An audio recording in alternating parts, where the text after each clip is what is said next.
Welcome to the what Chandan Logics. So we'll discuss the what. So part 2 of the what November 3rd week, part 2.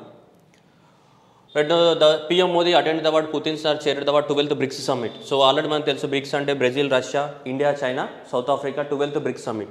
So ఈ 12th bricks summit అనేది ఇప్పుడు 2020 so 2020లో జరిగే summit ఏది 12th bricks summit ఇది 12వసారి జరుగుతున్న సమావేశం 2009 నుంచి start అయినాయి మనకి okay right so that is what 12th bricks summit that is now going to held in the what Russia కానీ కోవిడ్-19 వల్ల అది జరగకుండా ఏమైపోయింది యాక్చువల్గా అయితే జూలై 21 నుంచి జూలై 23 వరకు జరగాలి ఇక్కడ రష్యాలో జరగాలి కానీ మనకి సో ఇప్పుడు వర్చువల్గా కన్వర్ట్ చేశారు అదే ఫిజికల్గా జరగాల్సిన సమ్మిట్ అనేది మనకి వర్చువల్గా కన్వర్ట్ చేసాం కాబట్టి ఇప్పుడు 2020లో మనకు అడిగే క్వశ్చన్ ఏంటిదంటే బ్రిక్స్ చైర్మన్ ఎవరని అడుగుతారు 2020కి బ్రిక్స్ చైర్మన్ ఎవరంటే రష్యానే ఉంటుంది సో రష్యా ప్రెసిడెంట్ పుతిన్ కాబట్టి సో ఆ బ్రిక్స్ చైర్మన్ వీళ్ళ చేతుల్లోనే ఉంటుంది ఇప్పుడు అయితే 2021లో సో మనకి సో బ్రిక్స్ సమ్మిట్ అనేది ఇండియాలో జరగబోతుంది ఈ రెండు క్వశ్చన్స్ ఇంపార్టెంట్ నీకు సమ్మిట్ ఏం జరిగిందా అది ఎవరు అడగారు కానీ 2020లో రష్యాలో జరగాల్సింది వర్చువల్గా జరిగింది కానీ చైర్మన్షిప్ అయితే వాళ్ళ దగ్గరనే ఉంటుంది కాబట్టి ఇప్పుడు ఏమంటారు which of the following country is acted as what chairman of the what BRICS అంటాడు for the 2020 years so that is what Russia and next ఇండియాకి ట్రాన్స్ఫర్ చేయబోతున్నారు 2021లో next year so BRICS summit ఏ దేశంలో జరగబోతుంది ఇండియాలో జరగబోతుంది బ్రిక్స్ మరి ఈ 2020లో జరిగిన దాన్ని ఏమన్నారు సో ద 2020లో జరిగిన దాన్ని అది మాస్కోలే కదా వాళ్ళ క్యాపిటల్ సిటీ మాస్కో కదా సో దీని 2020 యొక్క డిక్లరేషన్ పేరు ఏంటిది Moscow declaration the 2020 BRICS declaration ఏమంటాం మాస్కో డిక్లరేషన్ అయినా వర్చువల్గా జరిగినా కానీ అట్లా పేరు పెట్టినారు ఎందుకంటే ఒరిజినల్ ఎక్కడ జరగాలి అది మాస్కోలోనే జరగాలి కదా కాబట్టి సో మాస్కో డిక్లరేషన్ అని పేరు పెట్టారు so that Moscow declaration is related to the what which countries BRICS countries Moscow declaration అనేది దేని గురించి చెప్తుంది so that is what that is Moscow declaration the BRICS anti terrorism strategy and the what BRICS updated strategy for the what economic development okay ఈ BRICS countries అనేటివి రెండిట్ల మీద మేజర్గా focus చేసిన ఈ 2020 సమ్మిట్లో రెండు ఇష్యూస్ మీద మేజర్గా ఫోకస్ చేయడం జరిగింది ఒకటి టెర్రరిజాన్ని ప్రివెంట్ చేయడానికి యాంటీ టెర్రరిజం మీద ఇంకోటి కోవిడ్-19 పాండమిక్ టైం నుంచి ఎకానమీని ఎలా రివైవ్ చేయాలి దాని మీద రెండు ఫోకస్ చేయడం జరిగింది one is what economy revival and second one is what that is new updated strategy for the what 2025 వాటికి ఎకనామిక్ పార్ట్నర్షిప్ గురించి the theme is the what global stability and shared security and the innovative growth and this is right fourth important question ఇది first important ఇది second important ఇది and third important Moscow డిక్లరేషన్లో ఏముంది anti terrorism గురించి కానీ ఎకనామీలో ఒకరికొకరు cooperation చేసుకోవాలంటే ఏ year నాటికి 2025 నాటికి అండ్ ఫోర్త్ వచ్చేసి ఇది మనకి ఏంటిది theme of the what so that is the what BRICS summit theme of the what BRICS summit 2020 that is right next PM Modi address the what 7th Asian nations అంటే మనకి ఏం తెలుసు south Asia association for the what that's south Asia association of the what south east Asia nations 1967లో form అయింది సో దీనికి సంబంధించిన head quarter ఎక్కడ ఉంది జకర్తా ఇండోనేషియాలో ఉంది దీంట్లో 10 కంట్రీస్ ఉంటాయి ఆ 10 కంట్రీస్ని ఎలా గుర్తుపెట్టుకోవాలంటే పిఎస్ఎల్వి బిట్ ఎంఎంసీ అని గుర్తుపెట్టుకోవాలి PSLV bit MMC Philippines right Philippines Singapore Laos Vietnam Brunei Indonesia Thailand Malaysia Myanmar Cambodia okay that is what 10 countries PSLV bit MMC every year అనేది ఇండియా అనేది ఈ కంట్రీస్ తోటి సపరేట్గా మీటింగ్ పెట్టుకుంటుంది దాన్నే మనం ఏమంటామంటే ఎవ్రీ ఇయర్ మీటింగ్ జరుగుతుంది దాన్ని ఏమంటాం ఇండియా ఏషియన్ సమ్మిట్ అని చెప్తుంటాం we call that is what India Asian summit అంటే ఆ 10 కంట్రీస్ తోటి ఇండియా అనేది మీటింగ్ జరుపుతుంటుంది ఎవ్రీ ఇయర్ దాన్ని మనం ఏమంటాం ఇండియా ఏషియన్ సమ్మిట్ అంటాం సో ఇండియా ఏషియన్ సమ్మిట్ అనేది ఇయర్ వర్చువల్గా జరిగింది సో ఇయర్ వర్చువల్గా జరిగింది కాబట్టి సో నరేంద్ర మోదీ దాంట్లో పార్టిసిపేట్ చేసి డిస్కస్ చేయడం జరిగింది India Asian summit okay right ఇక్కడ ఎవరితో పార్టిసిపేట్ చేశారంటే ఇక్కడ ఇది కావాలి prime minister of the what Vietnam Nguyen so prime minister of the what Vietnam Nguyen ఎందుకు prime minister of the Vietnam Nguyen తోటి పార్టిసిపేట్ చేశారనేది పాయింట్ ఇక్కడ ఎందుకంటే ఇక్కడ ఏషియన్ సమ్మిట్ 2020 ఏషియన్ అనేది 2020 ఏ కంట్రీలో జరగాలి ఇది వియత్నాంలో జరగాలి యాక్చువల్గా 2020 ఏషియన్ యొక్క చైర్మన్షిప్ ఎవరి దగ్గర ఉంది వియత్నాంలో జరగాలి కానీ ఇప్పుడు అంతా కరోనా పాండమిక్ వలన ఏం చేస్తారు దాన్ని కూడా వర్చువల్ కాన్ఫరెన్స్గా మార్చేశారు ఒరిజినల్గా అయితే 2020 ఏషియన్ సమ్మిట్ ఎక్కడ జరగాలి వియత్నాంలో జరగాలి ఇప్పుడు చైర్మన్షిప్ ఆఫ్ ద వియత్నాం ఎవరి దగ్గర ఉంది chairmanship of the what Asian ఎవరి దగ్గర ఉంది వియత్నాం దగ్గరనే ఉంది కాబట్టి సో ఇది ఆర్గనైజ్ చేసిన వాళ్ళు ఎవరు వియత్నాం ఆర్గనైజేషన్ చేయడం జరిగింది ఓకే సో ఇది వాట్ వియత్నాం ఇది what current chair of the what Asian nations okay అది గుర్తుపెట్టుకోవాలి నెక్స్ట్ దాంతోపాటుగా India during the summit India announced the what contributions of the what ఇది. సో ఏషియన్ రెస్పాన్స్ ఫండ్కి కరోనాకి సంబంధించి మనం కూడా ఆ దేశాలకు హెల్ప్ చేయడానికి ఒకటి ఇండియా అనేది $1 మిలియన్ అనౌన్స్మెంట్ చేయడం జరిగింది. That is what COVID-19 Asian response fund కింద ఇండియా అనేది ఒక $1 మిలియన్ అనేది ఇవ్వడం జరుగుతుంది ఈ కంట్రీస్కి. ఏ కంట్రీస్కి? ఈ ఏషియన్ కంట్రీస్కి. Philippines, Singapore, Laos, Vietnam, Brunei, Indonesia, Thailand, ఈ 10 కంట్రీస్కి, ఏషియన్ కంట్రీస్కి. ఎవ్రీ ఇయర్ మీటింగ్ జరుగుతుంది. ఆ మీటింగ్ పేరే ఇండియా ఏషియన్ మీటింగ్ అంటాం. ఏషియన్ 2020 మీటింగ్ ఏ దేశంలో జరిగింది? వియత్నాంలో జరిగింది. Now, third Bloomberg Economic Forum, that is the Prime Minister Sri Narendra Modi will address the word third annual Bloomberg New Economic Forum. Bloomberg అనేది ఒక important company. ఆ company వాళ్ళ organisation దాంట్లో మనకి ఎవరు పార్టిసిపేట్ చేశారు? Prime minister Narendra Modi. అందుకోసం ఎగ్జామ్లో సింపుల్ అడగవచ్చు ఎవరు పార్టిసిపేట్ చేయడం జరిగింది అని. Next India Nepal to launch the what construction of the what third integrated check post to boost the what trade. ఉత్తరప్రదేశ్లోని, సో ఇండియన్ సైడ్ ఉత్తరప్రదేశ్లో ఇక్కడ రూపాయి దిహా అనేది ఉత్తరప్రదేశ్లో ఉన్నటువంటి ఒక ఏరియా. సో అక్కడ ఏం చేశారంటే మనకి ఒక చెక్ పోస్ట్ను లాంచ్ చేయడం జరిగింది. ఎందుకంటే మనకి ఎక్స్పోర్ట్స్ అండ్ ఇంపోర్ట్స్ అనేది దేనిపైన డిపెండ్ అయి ఉంటాయి? చెక్ పోస్టుల దగ్గర చెక్కింగ్స్ పైన డిపెండ్ అయి ఉంటాయి కదా. సో కాబట్టి ఇక్కడ ఉత్తరప్రదేశ్లో ఒక ప్రాంతంలో మళ్ళీ ఇంకా సో థర్డ్ ఇంటిగ్రేటెడ్ చెక్ పోస్ట్ని లాంచ్ చేయడం జరిగింది. ఇక్కడ రూపాయి దిహా అనే దగ్గర. సో దట్ ఈస్ ఇండియాకి నేపాల్ మధ్యన so third integrated check post launch చేయడం జరిగింది.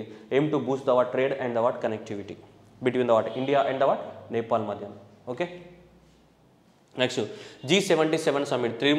తిరుమూర్తి ఎవరు? ఇతను India's the permanent representative to the what so united nations. ఇతను మనకు రీసెంట్గా అపాయింట్ అయ్యాడు.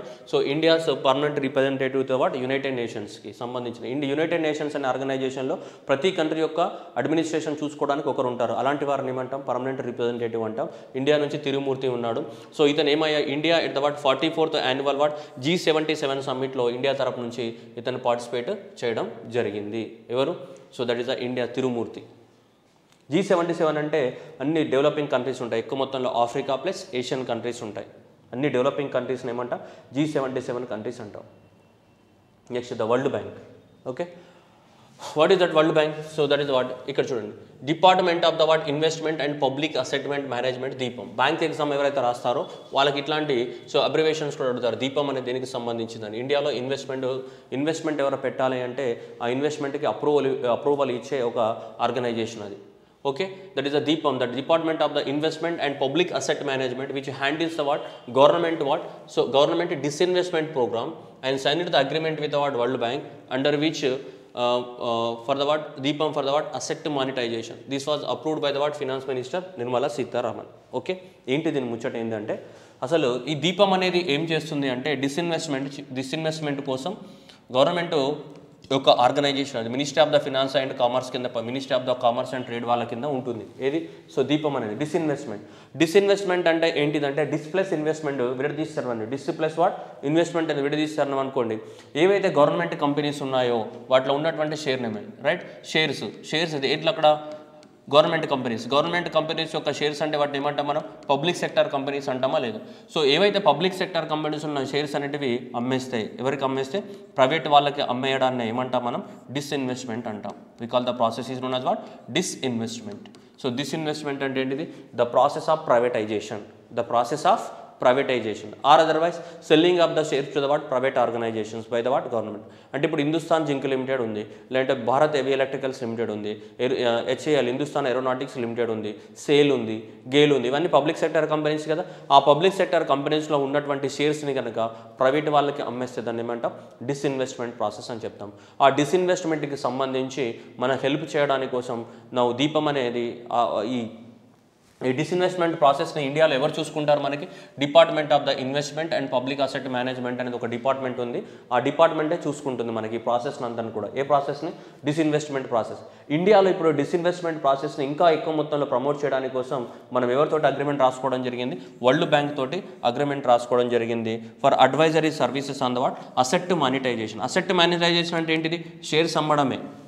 Asset monetization is nothing but ఏవైతే నీకు ఆస్తులు ఉన్నాయో ఆస్తుల్ని మానిటైజేషన్ చేయాలంటే డబ్బు రూపంలోకి కన్వర్ట్ చేయాలన్నమాట. అది meaning of the word asset monetisation. అంటే ఏంటిది? అసెట్స్ అమ్మేసి ఎవరికి? ప్రైవేట్ వాళ్ళకి అమ్మేసి దాని నుంచి గవర్నమెంట్కి ఏమొస్తాయి? డబ్బులు వస్తాయి. షేర్ అమ్మినామంటే డబ్బులు రావాలి కదా, అంతే. That is simply otherwise known as what asset monetization. ఎవరితోటి? వరల్డ్ బ్యాంక్ తోటి సో అగ్రిమెంట్ రాసుకొని అడ్వైజ్లు ఇవ్వమని చెప్తుంది. ఎవరు? DIPAM. Next recession.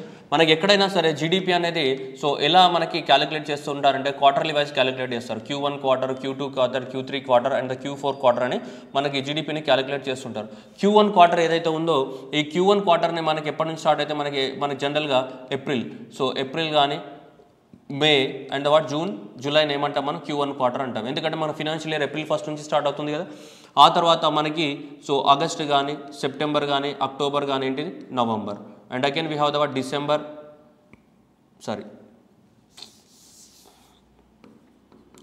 So Q1 quarter 3 months so నేనేదో ఫ్లోలో వెళ్ళిపోయా right. So that is what April కానీ మే కానీ and what June and July August September October November December January February March ఇలా ప్రతి 3 నెలలను ఏమంటాము ఒక క్వార్టర్ అని చెప్తుంటాం. ఇలా ప్రతి క్వార్టర్కి మనకి ఇండియాలో ఉన్నటువంటి జీడిపిని ఎస్టిమేట్ చేస్తూ ఉంటారు ఎవరు సెంట్రల్ స్టాటిస్టికల్ ఆఫీస్ CSO. ప్రతి 3 నెలలకు ఒకసారి దాన్ని ఏమంటాం Q1 Q2 Q3 క్వార్టర్ అని చెప్తుంటాం మనం. ఓకేనా అంటే ఈ జీడిపి అంటే ఏంటిది మన భారతదేశంలో ప్రొడ్యూస్ అవుతున్నటువంటి ఏంటిది గూడ్స్ అండ్ సర్వీసెస్ని ఏమంటాం మనం జీడిపి గ్రోత్ రేట్ జీడిపి అని చెప్తుంటాం. ఒకవేళ ఈ జీడిపి అనేది లాస్ట్ ఇయర్లో ఉన్న Q1ని ఈ ఇయర్లో ఉన్నటువంటి Q1తో కంపేర్ చేస్తారు. లాస్ట్ ఇయర్లో ఉన్నటువంటి Q2ని ఈ ఇయర్లో ఉన్నటువంటి Q2 తోటి కంపేర్ చేస్తారు. లాస్ట్ ఇయర్లో ఉన్నటువంటి Q3ని ఇప్పుడు ప్రజెంట్ ఇయర్లో ఉన్న Q3 తోటి, లాస్ట్ ఇయర్లో ఉన్న Q4ని ఇప్పుడు ప్రజెంట్ ఇయర్లో ఉన్న Q4 తోటి కంపేర్ చేస్తారు అనమాట. ఒకవేళ వరుసగా రెండు క్వార్టర్స్ లోపల నెగటివ్ గ్రోత్ రికార్డ్ అయింది అనుకోండి, అంటే ఇక్కడ 100 రూపీస్ ప్రొడ్యూస్ అయినాయి లాస్ట్ ఇయర్, ఇక్కడ 96 రూపీసే ప్రొడ్యూస్ అయినాయి అనుకుందాం. అప్పుడు ఏమైతే నీకు -4 కాదా -4. ఇప్పుడు గ్రోత్ రేట్ ఎంత నీకు -4. ఇక్కడ లాస్ట్ ఇయర్ ఇక్కడ క్యూలో ఇక్కడ 150 రూపీస్ ప్రొడ్యూస్ అయినాయి, ఇక్కడ నీకు అనుకుందాం ఇక్కడ 145 రూపీసే ప్రొడ్యూస్ అయినాయి అనుకుందాం ఈ Q2 క్వార్టర్లో. అప్పుడు ఏమైంది -5 అయింది. ఇలా 2 క్వార్టర్లు కనుక నెగటివ్ గ్రోత్ రేట్ రికార్డ్ అయితే అప్పుడు మనం ఏమంటామంటే దాన్ని ఏమంటాం రిసీషన్ అని చెప్తుంటాం. రిసీషన్ అని చెప్తుంటాం. ఆర్థిక మాంద్యము. రిసీషన్ అంటే ఏంటిది? When the GDP growth rate is negative at least for the what consecutive 2 quarters. వరుసగా 2 క్వార్టర్స్లలో జీడిపి వాల్యూ అనేది నెగటివ్గా ఉంటే అప్పుడు దాన్ని ఏమంటామంటే మనము రిసీషన్ అని చెప్తుంటాం. ఇప్పుడు టెక్నికల్గా RBI publish the what first ever the what now cost అనే రిపోర్ట్ని పబ్లిష్ చేయడం జరిగింది ఆర్బీఐ. దాంట్లో ఏం చెప్తుంది? India is the what first historic. టెక్నికల్గా ఇండియా అనేది దేంట్లోకి ఎంట్రీ అయింది? రిసీషన్లోకి ఎంట్రీ అయింది. అంటే ఇండియాకి లాస్ట్ 2 క్వార్టర్స్ లోపల మనకి నెగటివ్ గ్రోత్ రేట్ అనేది రికార్డ్ అవ్వడం జరిగింది ఇండియా అనేది. అందుకోసం ఇండియా అనేది టెక్నికల్గా ఏమైంది? మనకి టెక్నికల్గా ఇండియా అనేది ఖచ్చితంగా మనకి దేనిలోకి వెళ్ళింది? మన రిసీషన్లోకి వెళ్ళిందని చెప్తుంది. ఎందుకంటే చూడండి, నా GDP domestic growth is what 8.6 in the quarter ended in the what September. So Q2 క్వార్టర్లో ఎంత? ఆల్మోస్ట్ కాంట్రాక్టెడ్ అని చెప్తున్నాడు, -8.6 అండ్ ఇక్కడైతే ఆల్మోస్ట్ మనకి Q1 క్వార్టర్లో -24%కి వెళ్ళింది. -24% ఇక్కడ -86%. Q1లో -24, Q2లో ఎంత? -8.6%. అంటే 2 క్వార్టర్లు నెగిటివ్ గ్రోత్ రికార్డ్ అయ్యింది ఇండియాలో. కాబట్టి ఇండియా అనేది రిసీషన్లోకి వెళ్ళిపోయిందని చెప్తుంది ఎవరు? ఆర్బీఐ. అదొక ముచ్చట ఇక్కడ మనం మాట్లాడుకోవాల్సింది ఎగ్జామ్ పర్పస్లో. ఇక సెకండ్ ఏం చెప్తుందంటే ఈ గోల్డ్మ్యాన్ అండ్ సచ్ అనే ఆర్గనైజేషన్ ఉంది కదా, ఈ గోల్డ్మ్యాన్ అండ్ సచ్ అనే ఆర్గనైజేషన్ ఏం చెప్తుందంటే రాబోయే సంవత్సరానికి ఇప్పుడు నడుస్తున్నది 2020 అండ్ 21 ఇయర్స్కి ఇండియా ఎకనామిక్ గ్రోత్ అనేది ఎంత అట? -10.3 ఉండబోతుందని చెప్తుంది. ఎవరు? -10.3. మూడీస్ అనే ఆర్గనైజేషన్ ఎంత చెప్తుందంటే సో 8.9 ఉండబోతుందని చెప్తుంది. ఎవరు? మూడీస్ అనే ఆర్గనైజేషన్ ఇండియా యొక్క ఎకనామిక్ గ్రోత్ ఎంత ఉంటుందని చెప్తుంది? -8.9 ఉంటుందని చెప్తుంది ఈ సంవత్సరానికి.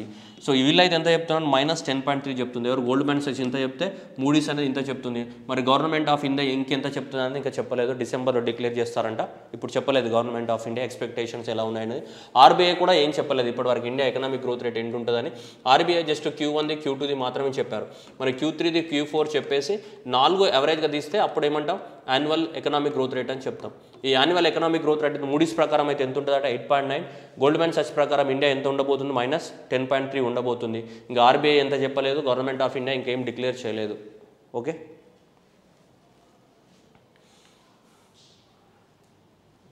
Right. Next central board of the direct taxes అనేది ఒక స్కీమ్ని అనౌన్స్మెంట్ చేయడం జరిగింది. Finance ministry approved the allocation of the 39,000 crores for the merchandise exports from the India నుంచి ఏవైనా గూడ్స్ ఎక్స్పోర్ట్ చేస్తే వాటికి సంబంధించినటువంటి కన్సెషన్స్ ఇవ్వడానికి కోసము 39,000 crores of the schemes announcement చేయడం జరిగింది. ఎవరికి? ఈ స్కీమ్కి merchandise exports from the India. Bank exam వాళ్ళకి ఇంపార్టెంట్. సో ఎవరైనా బ్యాంక్ ఎగ్జామ్స్ రాస్తే వాళ్ళకి ఫుల్ ఫామ్ అడుగుతాడు, MESI అంటే ఏంటిదని అడుగుతాడు. సో 2019-20 ఇయర్స్ కోసం వాళ్ళకి కన్సెషన్స్ ఇవ్వడానికి కోసం, ఎవరైతే ఇండియా నుంచి ఎక్స్పోర్ట్స్ ప్రమోట్ చేస్తున్నారో వాళ్ళ కోసం, ఓకే, వాళ్ళ కన్సెషన్స్ ఇవ్వడానికి కోసము మనకి 39,000 crore rupees అనేది అనౌన్స్మెంట్ చేయడం జరిగింది. ఏ స్కీమ్ కింద? Merchandise exports from the India scheme to give the concessions to the so that entrepreneurs who are promoting exports from India. ఇది ఆల్రెడీ మనం చదివేసాం. Next India's renewable energy target. India's renewable energy target చూసుకుంటే India renewable energy target అనేది పెరగడం జరిగిందని చెప్తుంది almost. That is the India's renewable energy sector is the largest growth after the corona. That is the international energy agency మనకి వియత్నాంలో ఉంది. International energy agency ఏదైతే ఉందో, international energy agency అనేది మనకి renewables 2020 analysis of the forecast 2020 అన్న రిపోర్ట్ని release చేయడం జరిగింది. సో కాబట్టి ఎగ్జామినేషన్లో ఈ రిపోర్ట్ని ఎవరు రిలీజ్ చేశారని అడుగుతుంటాడు. ఆ ఎనర్జీ రిపోర్ట్ని రిలీజ్ చేసింది ఎవరు? International energy agency. ఇది రెన్యూవబుల్స్ 2020 అనాలిసిస్ అండ్ ఫోర్కాస్ట్ 2020. ప్రపంచం మొత్తంలో ఇంతవరకు రీచ్ అవ్వడానికి అవకాశం ఉందంట రెన్యూవబుల్ ఎనర్జీ. ఎంతవరకు? సో 200 GW బై 2020 వరకు ప్రపంచం మొత్తంలో అంతా రీచ్ అవ్వడానికి అవకాశం ఉందని ఇది ఒక రిపోర్టు. సో మనకి ఈ రిపోర్ట్ ఏంటి, స్టోరీ ఏందనేది కన్ఫ్యూజ్ అవ్వకండి.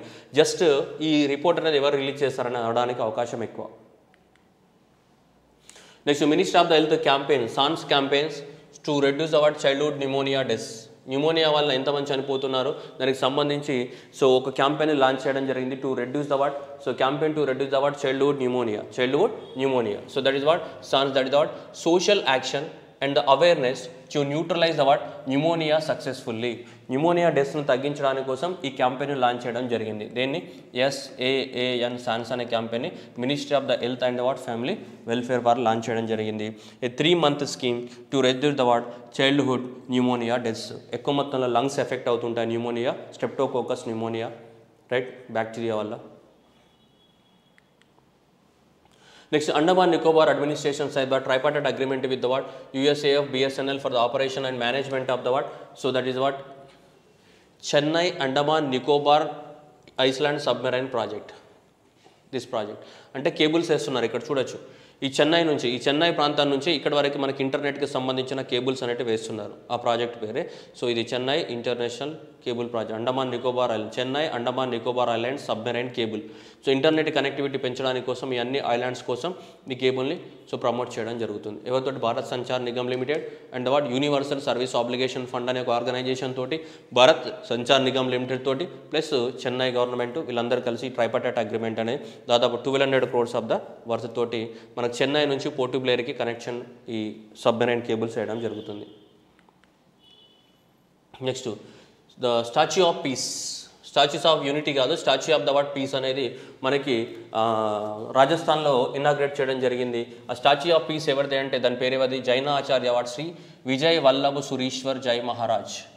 సో జైనా తీర్థంకరుడు, ఒక జైనా సాధువు అనమాట. ఆ జైనా మతస్థానికి సంబంధించిన రిలీజియస్కి సంబంధించినటువంటి ఒక సాధువు గురించి అది ఎక్కడ స్టార్ట్ చేశారంటే సో జట్పూరా ఇన్ పాలి డిస్ట్రిక్ట్ ఆఫ్ ద రాజస్థాన్లో నరేంద్ర మోదీ దీన్ని ఓపెన్ చేయడం జరిగింది. ఏది? జైన ఆచార్య శ్రీ విజయ్ వల్లభ్ సురీశ్వర్ యొక్క స్టాచ్యూని ఇనాగ్రేట్ చేయడం జరిగింది. ఆ స్టాచ్యూ పేరు ఏమంటాం మనం? స్టాచ్యూ ఆఫ్ పీస్ అని చెప్తున్నాం. స్టాచ్యూ ఆఫ్ యూనిటీ కాదు, స్టాచ్యూ ఆఫ్ పీస్.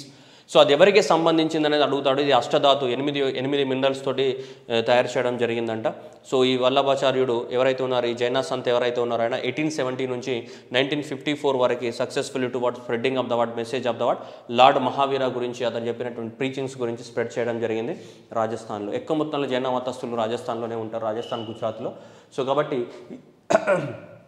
ఈ స్టాచ్యూ ఆఫ్ ద పీస్ ఏదైతే ఉందో ఇది ఎవరికి సంబంధించింది ఒక క్వశ్చన్ అయితే, ఇది ఎక్కడుందన్నది జట్పూరా పాలి రాజస్థాన్లో ఉందన్నది ఇంకొకటి. So very important. Next awards చూస్తే మనకి united nations population awards, united nations organisation united nation population fund అనే ఆర్గనైజేషన్ మనకి న్యూయార్క్లో ఉంది. వాళ్ళు ప్రతి ఇయర్ అవార్డు ఇస్తుంటారు. సో దాంట్లో ఒక ఇండివిజువల్ కేటగిరీలో ప్లస్ మనకి తర్వాత ఇన్స్టిట్యూషన్ కేటగిరీ రెండు ఉంటుంది. ఆర్గనైజేషన్కి ఇస్తారు, ఇండివిజువల్ పర్సన్కి ఇస్తారు. ఆర్గనైజేషన్ అయితే హెల్పేజ్ ఇండియా అనే ఆర్గనైజేషన్కి యునైటెడ్ నేషన్స్ పాపులేషన్ అవార్డు రావడం జరిగింది. దేనికి? హెల్పేజ్ ఇండియా అనే ఆర్గనైజేషన్కి యుఎన్ పాపులేషన్ అవార్డు 2020 రావడం జరిగింది. అదే ఇండివిజువల్గా అయితే మనకి నేపాల్ యొక్క ప్రిన్సెస్, సో ఇక్కడ ఉంది the majesty of the what Gyalyum Sangay Choden Wangchuck the queen mother of the what Bhutan, Nepal కాదు భూటాన్కి సంబంధించినటువంటి క్వీన్కి ఇండివిజువల్ కేటగిరీలో మనకి అవార్డు రావడం జరిగింది. అదే ఆర్గనైజేషన్ కేటగిరీలో అయితే దేనికి? హెల్పేజ్ ఇండియాకి ఏ అవార్డు వచ్చింది? యుఎన్ పాపులేషన్ అవార్డు 2020 రావడం జరిగింది. సో కాబట్టి ఈ వాంగ్చుక్ ఎవరు? వాంగ్చుక్ భూటాన్కి సంబంధించింది. అండ్ ఇంకో ఆర్గనైజేషన్ ఏంటి? హెల్పేజ్, ఇది ఆర్గనైజేషన్, ఇతను ఇండివిజువల్, ఈమె individual. Okay.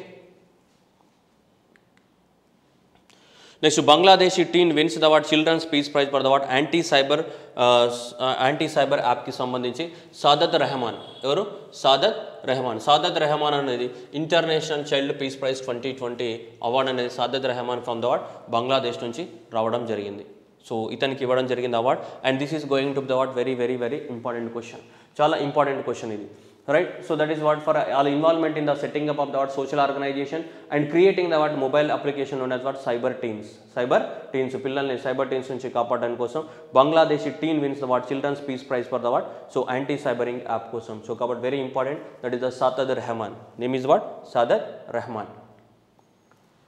And next ministry of the what this education ministry ఏదైతే ఉందో, హ్యూమన్ ఎంపవర్మెంట్ మినిస్ట్రీ ఏదైతే ఉందో, మనకు హ్యూమన్ రిసోర్స్ డెవలప్మెంట్ మినిస్ట్రీ ఉందో, వాళ్ళు కొత్తగా అవార్డ్స్ లాంచ్ చేయడం జరిగింది. ఏంటిది?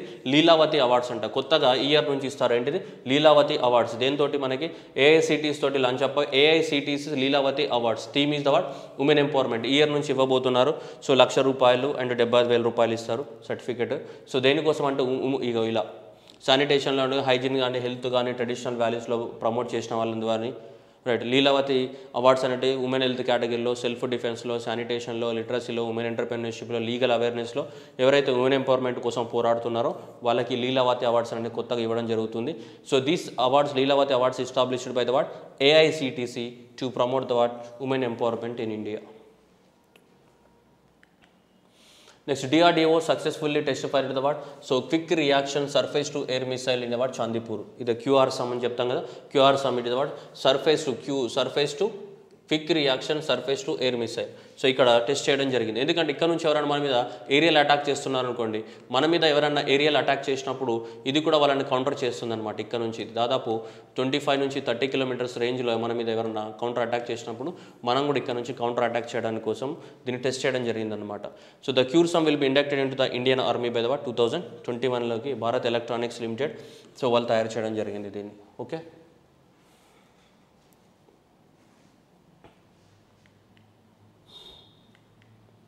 నెక్స్ట్ DRDO ఆల్రెడీ అయిపోయింది కదా.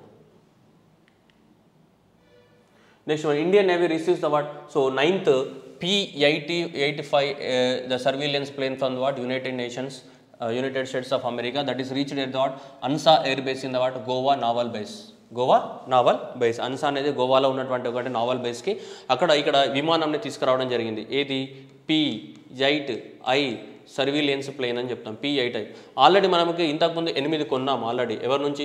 US నుంచి 8 కొనేసి ఆల్రెడీ పాతకాలంలో. ఇప్పుడు మళ్ళీ కొత్తగా 4 ఎక్స్ట్రాగా ఆర్డర్ ఇచ్చాం, అడిషనల్గా ఆర్డర్ ఇవ్వడం జరిగింది. 4 టోటల్గా ఎన్ని అయితే 12 మనకి USA నుంచి కొనుక్కున్నాం. దాంట్లో ఇప్పుడు 9th అనేది రావడం జరిగింది ఎక్కడికి? గోవాకి. ఇక 10th, 11th, 12th అనేది ఫ్యూచర్లో మనకి వాళ్ళు అప్పచెప్పి వెళ్ళిపోతారు, ఎందుకంటే మనం కొనుక్కుంటున్నాం అవన్నీ కూడా. ఓకే. సో ఎవరి నుంచి? So United States of America నుంచి కొంటున్నాం. అది గోవాకి తీసుకొచ్చి ఇది ఇండియాకి సో ఇచ్చేసి వెళ్ళిపోయినాయి. Indian navy receives the what 9th P-18I surveillance plane from the what United States of America. That is what naval air బేస్లోకి రిసీవ్ చేసుకున్నాం మనం. ఏ కంట్రీ నుంచి కొనుక్కున్నాం? US నుంచి. Next DFD-21 and DF-26 China launched the what ballistic missiles in the what South China sea. Okay. ఇవన్నీ కూడా China యొక్క బ్యాలిస్టిక్ మిజైల్స్. ఏ దేశం అని అడుగుతాడు ఎగ్జామినేషన్లో? చైనా అనే సౌత్ చైనా సీలో టెస్ట్ చేయడం జరిగింది రెండింటిని కూడా. ఏది? DF-26 కానీ DF-21D కానీ. సో ఈ రెండు కూడా ballistic missiles of the what China South China సీలో మనకి టెస్ట్ చేయడం జరిగింది. నెక్స్ట్ వచ్చి Japan and Australia signed the what defence pact to counter the what చైనాని కౌంటర్ చేయడానికి కోసం వీళ్ళిద్దరు కలిసి ఒక అగ్రిమెంట్ రాసుకున్నారు. ఎవరు? జపాన్ మరియు ఆస్ట్రేలియా. దాన్ని ఏమంటాం? Reciprocal access agreement. అంటే వాళ్ళకు ఏమైనా అయితే వీళ్ళు హెల్ప్ చేస్తారు, వీళ్ళకి ఏమైనా అయితే వాళ్ళకు హెల్ప్ చేయడం జరుగుతుంది. Reciprocal agreement to counter the what చైనాని కౌంటర్ చేయడానికి కోసం. ఎందుకంటే వీళ్ళందరూ కూడా బార్డర్ షేర్ చేసుకుంటారు. సో పసిఫిక్ ఓషన్లో చైనా అనేది ఓవర్ డామినేట్ చేస్తుంది కాబట్టి జపాన్ కానీ ఆస్ట్రేలియా కానీ ఎక్కడ ఉంటే మనకి పసిఫిక్ ఓషన్లోనే ఉంటాయి కాబట్టి చైనాని కౌంటర్ చేయడానికి కోసం వీళ్ళిద్దరు కూడా డిఫెన్స్ అగ్రిమెంట్ రాసుకున్నారు. ఆ అగ్రిమెంట్ పేరేంటిది? Reciprocal access agreement. అంటే ఒకరికొకరు హెల్ప్ చేసుకుంటారు. ఏ పరంగా? డిఫెన్స్ పరంగా. Next SpaceX launches the what 4 astronauts into the what space. ఈ స్పేస్ ఎక్స్ అనేది ఏంటిదంటే ఒక ప్రైవేట్ ఆర్గనైజేషన్ అనేది first full pledged what so taxi flight for the what. Taxi అంటే ఏంటిది? రెంట్కి తీసుకుంటారా లేదా? అది స్పేస్ ఎక్స్ అనేది ఒక ప్రైవేట్ ఆర్గనైజేషన్ అనేది ఇన్ని రోజుల వరకు స్పేస్లోకి ఎలా వెళ్ళాలని చెప్పేసి రీసెర్చ్లు చేసి సక్సెస్ అయిపోయింది. సక్సెస్ అయిన తర్వాత ఇప్పుడు ఏం చేస్తున్నామంటే రీసెర్చ్ చేసి సక్సెస్ అయిపోయింది కాబట్టి ఇప్పుడు టాక్సీ సర్వీస్ని అందిస్తుంది. టాక్సీ సర్వీస్ అంటే ఏంటిది? ఎవరైనా స్పేస్ ఎక్స్ ఆర్గనైజేషన్ దగ్గరికి వెళ్ళి మేము స్పేస్కి వెళ్తామంటే మనకు వాళ్ళ దగ్గర ఉన్నటువంటి ఏదైతే స్పేస్ క్రాఫ్ట్ ఏదైతే ఉందో దాన్ని రెంట్కి ఇస్తారనమాట. అలా నాసా కూడా ఇప్పుడు రెంట్కి తీసుకుంది. ఎవరి నుంచి? స్పేస్ ఎక్స్ అనే ఆర్గనైజేషన్ నుంచి నాసా కూడా రెంట్కి తీసుకుంది. అందుకోసం ఏమంటున్నాడు? First full pledged taxi flight for the what నాసాకి వాళ్ళు రెంట్గా ఇవ్వడం జరిగింది. ఏ ఆర్గనైజేషన్? స్పేస్ ఎక్స్ అనే ఆర్గనైజేషన్ అనేది మనకి స్పేస్ క్రాఫ్ట్ని రెంట్కి ఇచ్చారు. ఎవరికి? నాసాకి ఇవ్వడం జరిగింది. దాంట్లో 3 అమెరికన్స్, ఒక జపాన్ అనే వాళ్ళు ఫస్ట్ టైం వెళ్తున్నారు. వాళ్ళ పేర్లు ఇక్కడ ఉన్నాయి. సో మైక్ హాప్కిన్స్ కానీ, వాకర్ కానీ, విక్టర్ గ్లోవర్ కానీ అండ్ వాట్ సోచి నగోచి. సో ఈ నలుగురు అనేవాళ్ళు ఫస్ట్ టైము ఆ టాక్సీ ఫ్లైట్లో పైకి వెళ్తున్నారు. స్పేస్ క్రాఫ్ట్లో స్పేస్ స్టేషన్కి వెళ్ళడం జరుగుతుంది, ఇంటర్నేషనల్ స్పేస్ స్టేషన్కి.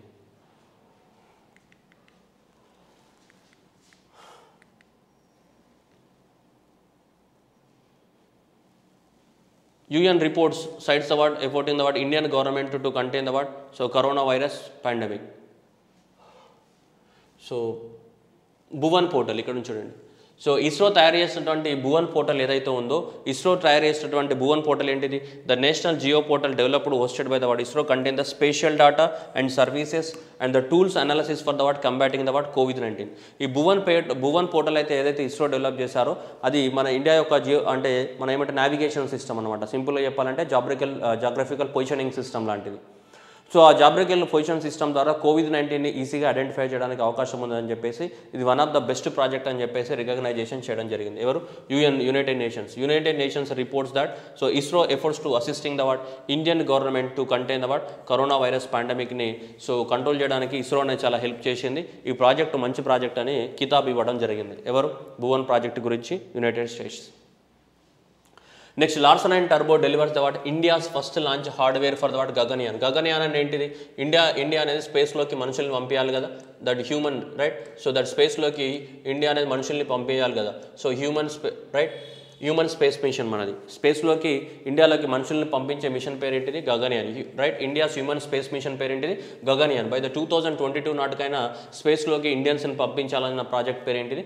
గగన్యాన్. ఆ గగన్యాన్కి సంబంధించిన హార్డ్వేర్ ఏదైతే కావాలనో పెద్దది హార్డ్వేర్ని లార్సన్ అండ్ టర్బో కంపెనీ అనేది ప్రిపేర్ చేయడం జరిగింది. దాన్ని ఇస్రోకి అప్పచెప్పడం జరిగింది. That India's first launch of the hardware for the what Gaganyaan launch vehicle అది ప్రిపేర్ చేసేసి ఇచ్చేసారు. ఎవరు? లార్సన్ అండ్ టర్బో వాళ్ళు తయారు చేసి ఇస్రోకి అప్పచెప్పడం జరిగింది దాన్ని. చనిపోయిన వాళ్ళల్లో that is the Ghana. So గానాకి సంబంధించినటువంటి ఎవరైతే former president of the Ghana Jerry Rawlings is the what dies. Next వచ్చేసి Padma Shri award sculpture Arjun Prajapati. So ఇండియాలో ఉన్నటువంటి famous sculpture from the state of the what Rajasthan. Is also famously known as what Maharathi of the what cloning. అంటే exactly బొమ్మలు ఎట్లున్నాయో అట్లనే తయారు చేస్తాడు. ఇతను కూడా చనిపోవడం జరిగింది from the state of the what Rajasthan. Next Bengali actor Saumitri Chatterjee, famous Bengali actor Saumitri Chatterjee కూడా చనిపోవడం జరిగింది from the state of the what Bengal.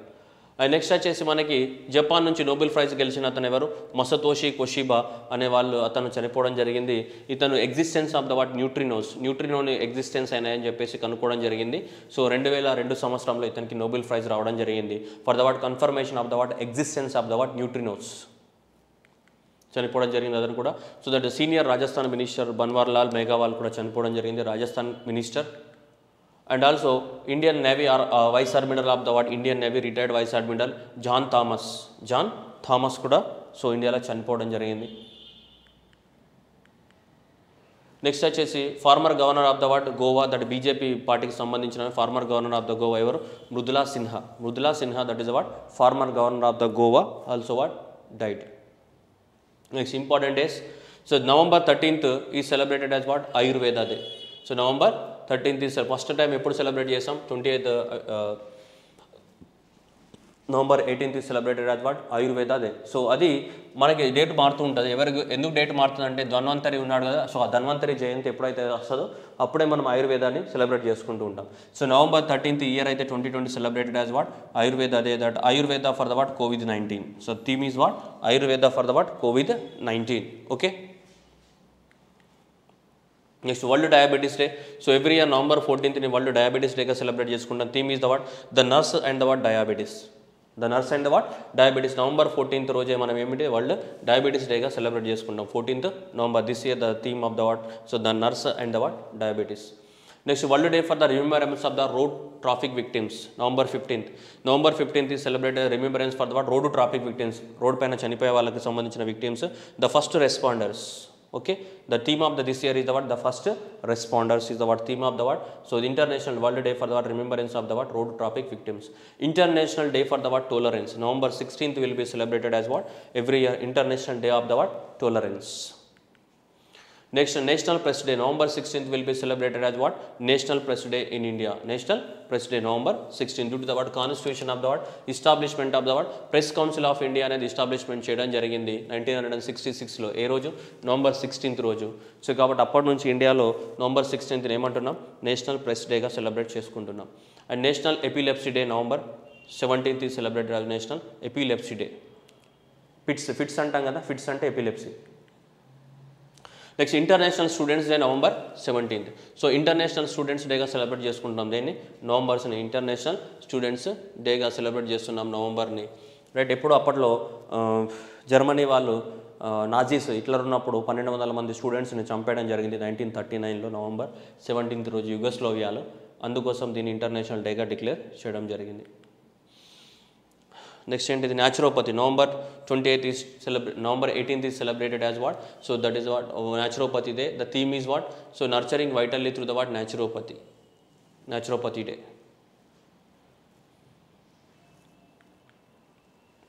Next World so Antimicrobial Awareness Week from the what November 18th to the what 28th, that united to preserve the what antimicrobials అనే దాని యొక్క theme. So that is what World Antimicrobial Awareness Week November 18th to the what November 24th. And World Toilets Day, this is going to be important question. World Toilets Day, that the theme is what sustainable sanitation and the what climate change. So November 19th is every year celebrated as what? So that is what World Toilets Day. Since what 2013 నుంచి celebrate చేస్తున్నాం World Toilets Day. And Women Entrepreneurship Day November 19th is celebrated as what? Women Entrepreneurship Day. This is going to be what very important question, the Lewis Hamilton. So ఎవరైతే Lewis Hamilton ఉన్నారో మనకి F1 racer, ఇప్పటివరకు 93 F1 రేసులు గెలవడం జరిగింది. ప్రపంచంలోనే highest. Schumacher లేవీ ఉన్నాడు. ఈ Schumacher లేవీ already అయిపోయింది. ఈ షూమేకర్ లేవీ అనేవాడు 91 గెలిచాడు. ఇతను రికార్డ్ బద్దలు కొట్టేసి ఇప్పుడు 93 F1 రేసులతోటి మనకి లూయిస్ హామిల్టన్ ఫస్ట్ టైం ఉన్నారు. అట్లాగే ప్రపంచంలో 7 ఛాంపియన్షిప్లు F1 రేస్లో 7 ఛాంపియన్షిప్స్ కూడా మనకి షూమేకర్ లేవీ పేరు మీదగానే ఉన్నాయి. సో 7 ఛాంపియన్షిప్స్ F1 రేస్లో 7 ఛాంపియన్షిప్స్ గెలిచిన సో రికార్డు కూడా ఎవరిది? షూమేకర్దే ఉంది. సో షూమేకర్ లేవీదే ఉంది ఆ రికార్డు కూడా. కానీ ఇప్పుడు ఆ రికార్డు కూడా బద్దలైపోయింది. 91 హైయెస్ట్ F1 రేసులు గెలిచింది ఎవరు? షూమేకర్ లేవీ. హైయెస్ట్ ఛాంపియన్షిప్స్ గెలిచింది 7 ఛాంపియన్షిప్స్ గెలిచింది కూడా షూమేకర్ లేవీ. ఈ రికార్డు రెండు బద్దలైపోయినాయి. ఇప్పుడు ఆ రికార్డులలో ఎవరున్నారు మనకి? Lewis Hamilton wins the what 7th Formula 1 title in the Turkish grand prix. దీంతో ప్రపంచంలోనే హైయెస్ట్ F1 రేసెస్ గెలిచినటువంటి ప్లేయర్గా ఎవరున్నారు మనకి? Lewis Hamilton. బ్రిటన్ నుంచి 93 F1 రేసెస్ గెలిచాడు ప్లస్ 7 ఛాంపియన్షిప్స్. ఇంతకుముందు 7 ఛాంపియన్షిప్స్ గెలిచింది ఎవరు? లూయిస్ మన షూమేకర్ లేవీ మాత్రమే. ఆ రికార్డు కూడా బద్దలు. ఇప్పుడు ప్రపంచంలో హైయెస్ట్ ఛాంపియన్షిప్స్ అయినా హైయెస్ట్ F1 రేసెస్ గెలిచిందైనా కూడా ఎవరు మనకి? లూయిస్ హామిల్టనే. టోటల్గా ఎన్ని? 7. Next India was the what under 17 women world cup. ఇక్కడ చూడొచ్చు. So under 2022 under 17 2022 women's world cup ఇండియాలో జరుగుతుంది.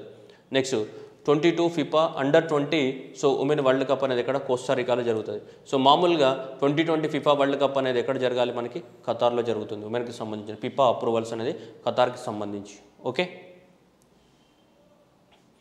నెక్స్ట్ ఇండియాకి సంబంధించి మన ర్యాంక్ చూస్తే ఇండియా అనేది మెన్స్ టీం అనేది ప్రపంచంలో మనకి ఈ ఫుట్బాల్ టీం అనేది 108వ ర్యాంక్లో ఉంది. ఫీమేల్స్ టీం వచ్చేసి ఇండియా వచ్చేసి 55th పొజిషన్లో ఉంది. మెన్స్ అయితే 108 పొజిషన్లో, ఫీమేల్ అయితే 105 పొజిషన్లో, మేల్ అయితే 55 పొజిషన్లో అండ్ మేల్ అయితే 108 పొజిషన్లో ఉంది మనకి. Okay, Indian cricketer Sandeep Tyagi announce చేశారు retirement from the what all cricket. Sandeep Tyagi so క్రికెటర్కి సంబంధించిన అతను రిటైర్మెంట్ ప్రకటించేశాడు from the what all Tyagi from the state of the what Uttar Pradesh. Next so this Khelo India programme government of India start చేసినటువంటి Khelo India programme ఏదైతే ఉందో ఈ Khelo India యొక్క ప్రోగ్రామ్ యొక్క ముఖ్య ఉద్దేశం ఏంటంటే 14 ఇంపార్టెంట్ సెక్టార్స్ని సెలెక్ట్ చేశారు. Disciplines identified excellence. So with the focus on the what 2028 Olympic గేమ్స్లో కనీసం మనము కొన్ని అయినా సరే మెడల్స్ తీసుకురావాలన్న ఉద్దేశంతో టార్గెట్ చేయడం జరిగింది. దాంట్లో ఒక 14 స్పోర్ట్స్ని ఐడెంటిఫై చేసి దాంట్లో ఎక్కువ మొత్తంలో ట్రైనింగ్ ఇవ్వడానికి కోసం 5 లక్షల రూపాయల అసిస్టెన్స్ ఇవ్వడం జరుగుతుంది. దేని కింద? ఖేలో ఇండియా ప్రోగ్రామ్ కింద. సో దాని కింద ఇప్పుడు ఏమంటున్నాం, ఈ ఖేలో ఇండియా అనేది సో అనౌన్స్ చేసిన what monetary support to the what 500 private sports academies. భారతదేశంలో ఉన్నటువంటి 500 స్పోర్ట్స్ అకాడమీస్ కూడా సో అసిస్టెన్స్ ఫైనాన్షియల్ అసిస్టెన్స్ అనేది ఇవ్వడం జరుగుతుంది అక్కడ స్పోర్ట్స్ని ప్రమోట్ చేయడం కోసం.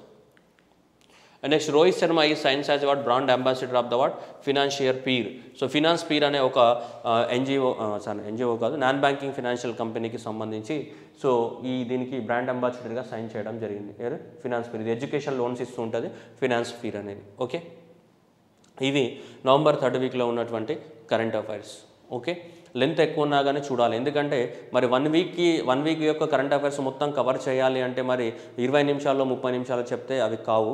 సో కాబట్టి అందుకోసం లెంత్ ఎక్కువ ఉన్నా కానీ చూడాలి, మనకి ఎగ్జామ్లో మార్కులు కావాలంటే చూడాలి. కాబట్టి సో చూడండి, మీకు నచ్చితే లైక్ చేయండి. మీ ఫ్రెండ్స్ ఎవరైనా కానీ కరెంట్ అఫైర్స్ కానీ మీ ఫ్రెండ్స్ ఎవరైనా కాంపిటేటివ్ ఎగ్జామ్స్ ప్రిపేర్ అయ్యే వాళ్ళకి మన కరెంట్ అఫైర్స్ షేర్ చేయాలనుకుంటే మీ ఫ్రెండ్స్కి కూడా ఈ లింక్ని షేర్ చేయండి. And all the best everyone and thank you.